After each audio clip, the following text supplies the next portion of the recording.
శోధన అంటే రెండు రకాలు. ఒకటి దేవుని చేత శోధించబడడం, పరీక్షించబడడం. రెండు, లోకంలో వాటికి మనం చేసుకుని తెచ్చుకునే శోధనలు.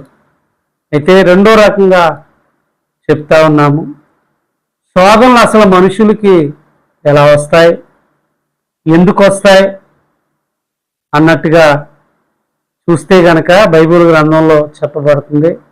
ఈ రోజు నాడు ఎవరిని అడిగినా ఫలానా శోధన వల్ల మేము శోధించబడుతున్నామండి, ఫలానా కష్టం వల్ల ఇలా మేము ఇబ్బంది పడుతున్నామని చెప్పేవాళ్ళే తప్ప దేవుని బిడ్డలారా అసలు ఈ శోధన ఎందుకు వస్తుందే మనం విందాం. మొట్టమొదటిగా చూడండి, యాకోబు పత్రిక 1వ అధ్యాయం 14వ వచనంలో చెప్పబడతా ఉంది.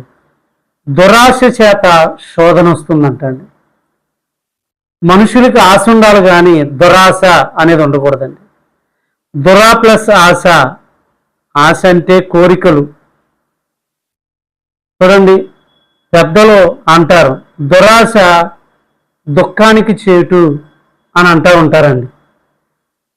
నెంబర్ 1, దేవుని వాక్యం చెప్తా ఉంది, మనుషులు దురాశ చేత శోధించబడతా ఉన్నారు. శోధనలు ఎందుకు వస్తాయన్నయా అని అంటే కనుక బైబిల్ గ్రంథం చెప్తా ఉంది, మనుషులకు ఆశ ఉండొచ్చు కానీ దురాశ అనేది ఉండకూడదంటండి. దురాశ వల్ల కలిగే నష్టాలు ఎలా ఉంటాయంటే కనుక చెప్పబడతా ఉంది. పౌలు ఎఫెసీ సంఘానికి రాస్తూ చక్కటి మాట తెలియపరుస్తా ఉన్నారు కదా, 4వ అధ్యాయము 22వ వచనంలో చూడండి. దురాశ వల్ల కలిగే నష్టాలు ఒకటే, మనుషులు చెడిపోతారంటండి. మనిషికి ఆశ ఉండొచ్చు, మంచిదే. ఇప్పుడు ఒక రోజున చూడండి, పనిలోకి వెళ్ళే వాళ్ళకి 500 కష్టపడడం మంచిదే, కష్టపడిన దానికి 1000 రూపాయలు కష్టపడిన దానికి రావడం మంచిదే. ఇది ఆశ. ఒక్కసారే 10,000 ఒక్క రోజునే రావాలి, ఇది దురాశ. నిజమండి, మనిషికి ఆశ ఉండొచ్చు కానీ దురాశ అనేది ఉండకూడదండి. ఇంకెలా చూస్తే కనుక చాలా ఉన్నాయి. అందుకనే మనుషులకి ఏముండాలి, ఎందుకు శోధనలు వస్తున్నాయంటే కనుక ఆశ ఉంటే చాలు, దురాశ ఉండకూడదు. శోధనలు మనుషులకి దురాశ ఉండడం వల్ల వస్తున్నాయండి. బైబిల్ గ్రంథం సుస్పష్టంగా చెప్తా ఉంది.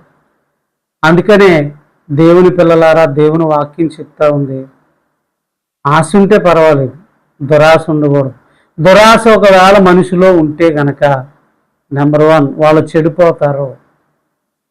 దురాశ దుఃఖానికి చేయటని ఎలా పెద్దల నానుడి ఉందో దైవ గ్రంథం కూడా చెప్తా ఉంది, వాళ్ళు త్వరగా చెడిపోయే అవకాశాలు ఉంటాయి. చెడిపోయిన వారి జీవితంలో మనం కూడా చూస్తూ ఉన్నాం. నిజమండి, ఎలా చెడిపోతున్నారు మనుషులు అని అంటే కనుక చూడండి, చాలా రకాలుగా మనుషులు చెడిపోతున్నారు. అందుకని మనిషికి దురాశ అనేది ఉండకూడదు అని దైవ గ్రంథం చెప్తా ఉంది. రెండవది చెప్తా ఉంది బైబిల్ గ్రంథంలో చూడండి, సామెతల గ్రంథము 11వ అధ్యాయం 6వ వచనంలో దురాశ వలన పట్టబడుదురు అని ఉందండి. నిజమండి, చాలా మంది చూడండి పట్టబడిపోతున్నారు. అపవాదిగాడు మనుషులకి పట్టబడేటట్టు చేస్తా ఉన్నాడండి, మనుషులకు వచ్చిన దురాశ వల్ల. ఏమన్నా దేవుని బిడ్డలారా, దేవుని వాక్యం చెప్తా ఉంది, మనుషులకి ఎందుకు శోధనలు వస్తున్నాయంటే కనుక బహుచక్కటి మాట, దురాశ అనేది మనుషులకు ఉండకూడదు. ఒకవేళ నిజంగా ఉంటే కనుక ఆయన చెప్తున్నారు త్వరగా చెడిపోతారు. ఏమంటే పట్టబడతారంటండి వాళ్ళు, అపవాదిగాడికి పట్టబడతారు.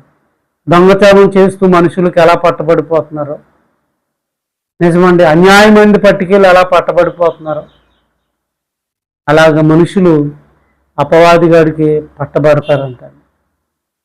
దేవుని వాక్యం